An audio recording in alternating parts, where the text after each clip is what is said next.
তিনতলা থেকে তৃণমূল নেতাকে টেনে হিঁচড়ে বের করলো উত্তেজিত জনতা। এই মুহূর্তের সবচেয়ে বড় খবর, বর্ধমানের এক তৃণমূল নেতাকে তার তিনতলা বাড়ি থেকে টেনে হিঁচড়ে বার করলো উত্তেজিত জনগণ। দুর্নীতির টাকায় বালি ও কয়লা কেলেঙ্কারির, বালি ও কয়লা মাফিয়ার টাকায় প্রাসাদোপম বাড়ি তৈরি করেছিল এই তৃণমূল নেতা। এবার সেই তৃণমূল নেতাকে কার্যত তার তিনতলা বাড়ি থেকে টেনে হিঁচড়ে বের করলো উত্তেজিত জনতা।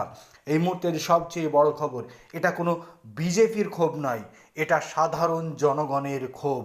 বিজেপি নয়, সাধারণ জনগণের ক্ষোভেই এবার তিনতলা বাড়ি থেকে তাকে টেনে হিঁচড়ে বের করলো বর্ধমানের আমজনতা।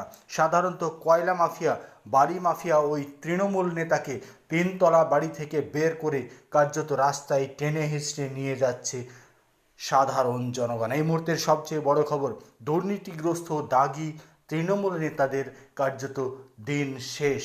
খেলা ঘুরে গেছে বাংলায়, এবার খেলা শেষ হচ্ছে তৃণমূলের দাগি দুর্নীতিগ্রস্ত অপরাধীদের।